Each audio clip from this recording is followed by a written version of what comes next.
पिछले वीडियो में हमने कर्मा रजिस्ट्री जो है उसके बारे में देखा। इस वीडियो में हम मूल त्रिकोण हाउस के बारे में बात करेंगे। तो ये मैंने चार्ट बनाया है, डिफ़ॉल्ट चार्ट जो काल पुरुष तत्व के हिसाब से मेष पहला हाउस हाउस है। ठीक है, मेष लग्न पहला है। तो ये चार्ट है, ये चार्ट आप नोट कर लीजिए।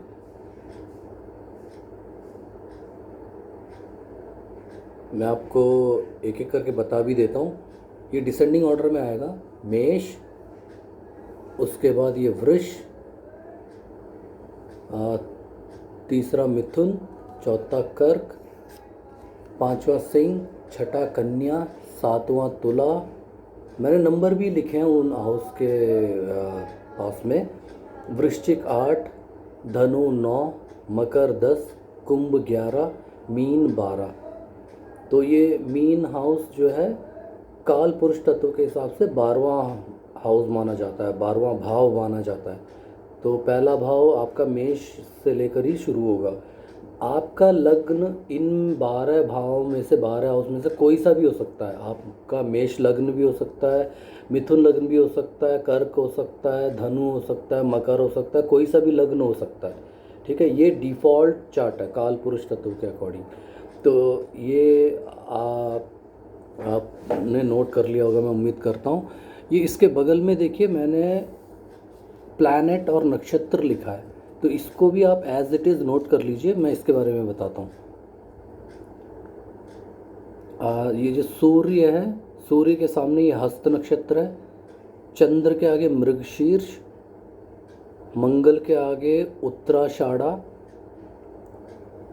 बुध के आगे धनिष्ठा, गुरु के आगे पुष्य, और ये जो शुक्र के आगे मघा, शनि के आगे रेवती, राहु भरणी, और जो कि केतु जो है आश्लेषा। तो ये जो आपने राइट जो इस चार्ट के बगल में ये जो आपने लिखा है,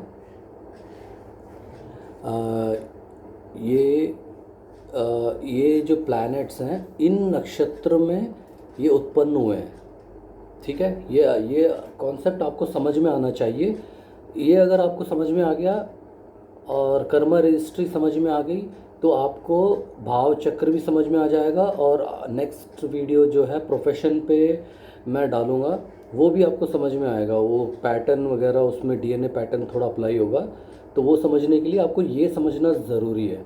अब इसमें देखेंगे मेष, जो आपने ये चार्ट नोट कर लिया होगा, मेष और वृश्चिक ये दोनों हाउस जो है मंगल इसका लॉर्ड है, मंगल के हाउस हैं ये दोनों। मगर मंगल का मूल त्रिकोण जो हाउस कहलाएगा वो मेष कहलाएगा। ठीक है, मूल त्रिकोण हाउस इसका मतलब क्या है?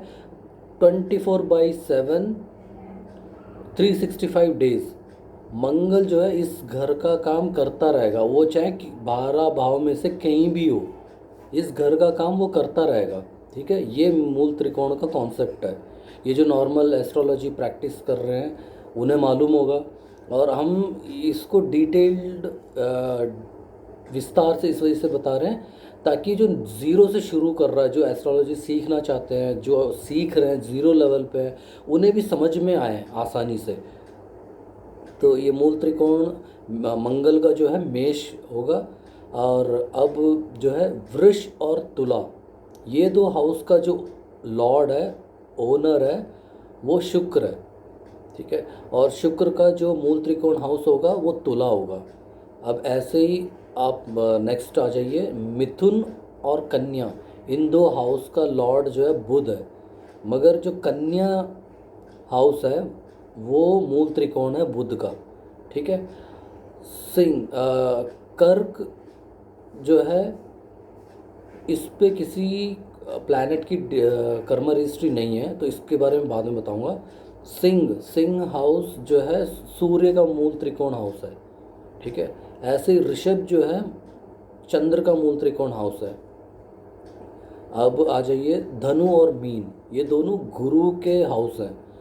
ठीक है, गुरु लॉर्ड है, तो गुरु का जो मूल त्रिकोण हाउस है वो धनु है। अब नेक्स्ट आ जाए मकर और कुंभ ये दोनों शनि के हाउस हैं, शनि लॉर्ड है इनका। तो कुंभ जो है शनि का मूल त्रिकोण हाउस है। अब जो मीन है, मीन हाउस जो है केतु का मूल त्रिकोण हाउस है। अब एक प्लैनेट बच गया जो कि राहु है। राहु और बुध इन दोनों का मूल त्रिकोण हाउस जो होगा कन्या होगा। ठीक है, तो अब मूल त्रिकोण हाउस आपको पता लग गया किस प्लैनेट का कौन सा है, और उस मूल त्रिकोण हाउस में वो प्लैनेट क्या करते हैं। 24/7 365 डेज वो उस प्लैनेट का काम करते रहते हैं। ठीक है, तो अब मैंने आपको प्लैनेट उसके आगे जो है नक्षत्र लिखे हुए नोट कराए थे। तो आपने लिखा नोट किया होगा सूर्य के आगे मैंने हस्त लिखा हुआ था, हस्त नक्षत्र। तो ये जो है सूर्य जो उत्पन्न हुआ है वो हस्त नक्षत्र में उत्पन्न हुआ है। ठीक है, ऐसे ही चंद्र जो है मृगशीर्ष नक्षत्र पे उत्पन्न हुआ है।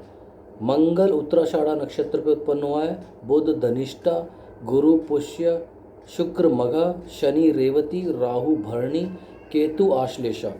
तो ये प्लैनेट इन नक्षत्र में उत्पन्न हुए हैं।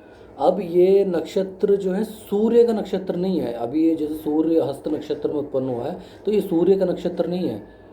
इस नक्षत्र का जो डीएनए कर्मा रजिस्ट्री है वो गुरु का है, गुरु का कर्मा रजिस्ट्री है। तो जो गुरु का अच्छाई और बुराई जो होगा वो सूर्य देगा, क्योंकि सूर्य को गुरु का कर्म है। सूर्य अपना काम छोड़कर गुरु का जो कर्म उसने ले रखा है वही ट्रांसफ़र करता रहेगा। वो जहाँ पे भी प्लेस रहेगा वहाँ पे गुरु का ही डीएनए कर्म रजिस्ट्री को ट्रांसफ़र करता रहेगा। यानी कि जो लग्न है, जिसकी कुंडली है, उसको वो गुरु का कर्म देता रहेगा, गुरु का कर्म रजिस्ट्री देता रहेगा। ठीक है, अब ऐसे ही चंद्र का हमने बताया था मृगशीर्ष। मृगशीर्ष जो है ब्रह्मा का कटा हुआ सर, वो मृगशीर्ष नक्षत्र है। जो पांचमुखी ब्रह्मा है वो रोहिणी नक्षत्र कहलाते हैं। तो अब ये चंद्र का मूल, अब इनके मूल त्रिकोण हाउस मैंने बता दिए हैं। चंद्र को जो है मृगशीर्ष नक्षत्र पे चंद्र उत्पन्न होने की वजह से इसको भी गुरु का कर्म है, क्योंकि ये मृगशीर्ष भी गुरु का ही जो है डीएनए कर्म रजिस्ट्री लिए हुए है।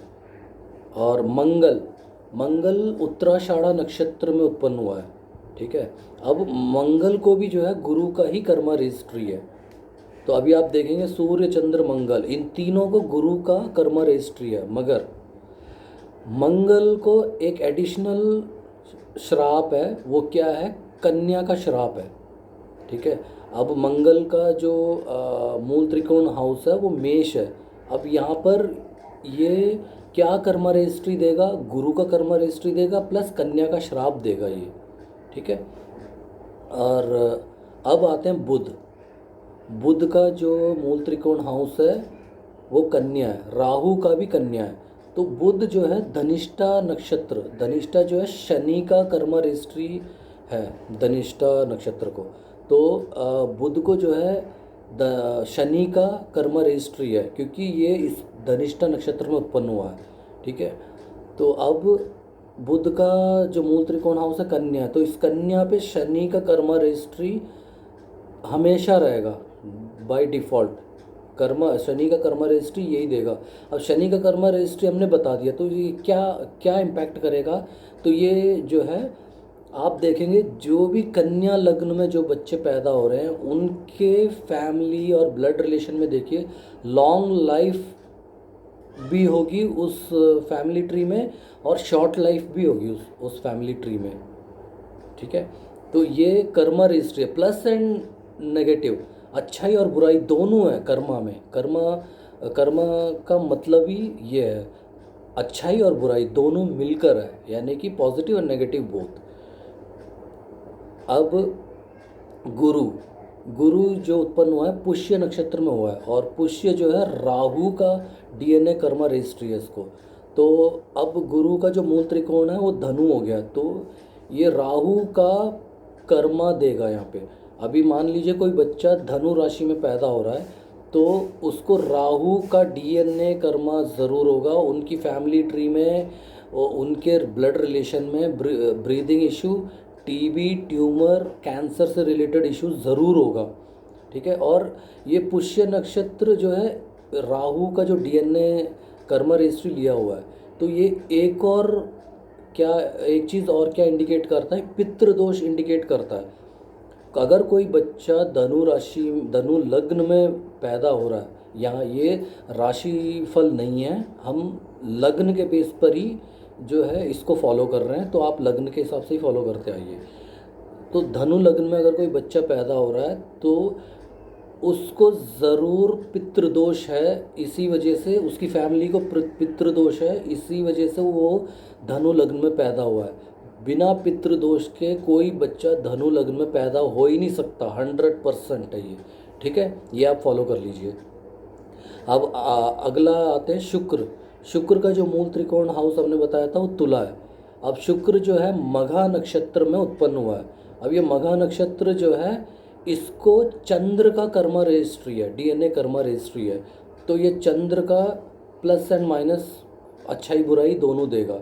ये शुक्र जहाँ पे भी प्लेस्ड हो, ये दोनों कर्मा देगा। क्या क्या कर्मा देगा, एक तो चंद्र का कर्मा देगा, प्लस कुलदेव का श्राप देगा। ये शुक्र ग्रह, ये मघा नक्षत्र जो है, इसको ये दो चीज़ का कर्मा है, एक तो चंद्र का कर्मा रजिस्ट्री है, प्लस कुलदेव का श्राप।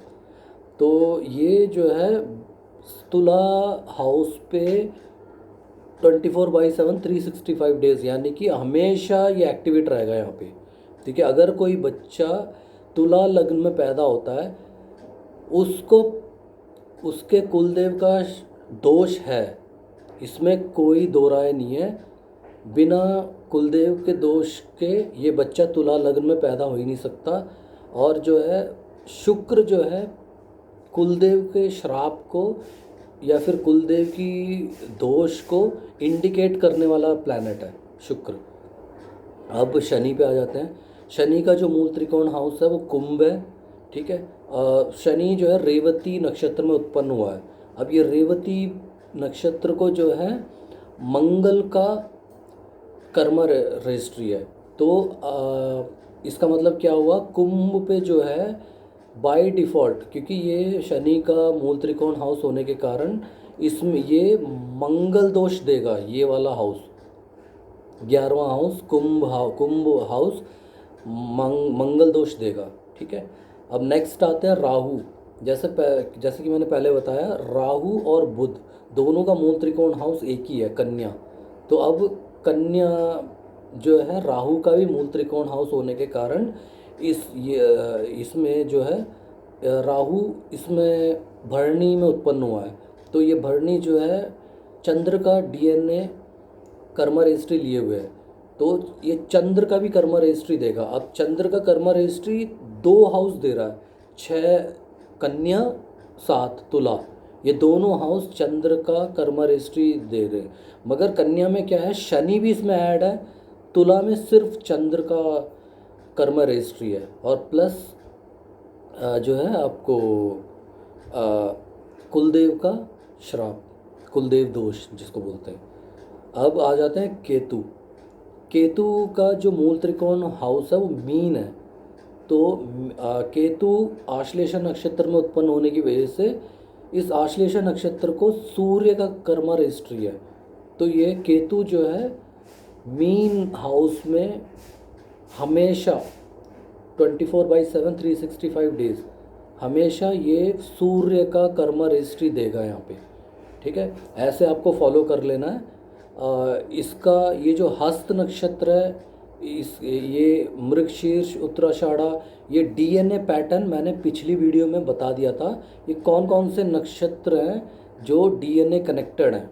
ठीक है, वो आपस में उन नक्षत्रों का एक दूसरे से कोई रिलेशन नहीं है, मगर वो डीएनए कनेक्टेड हैं। यानी कि हस्त नक्षत्र को जो गुरु का कर्मा रजिस्ट्री है, वही बाकी नक्षत्रों को भी होगा जो डीएनए कनेक्टेड है। ठीक है, ये आपको फॉलो करना है। इसके हिसाब से आपको कर्मा रजिस्ट्री और ये मूल त्रिकोण हाउस, ये दोनों आपको समझ में आ गया तो भाव चक्र भी आपको समझ में आ जाएगा, और जो हम अगली वीडियो प्रोफेशन पे डालेंगे वो भी आपको समझ में आएगा। ठीक है।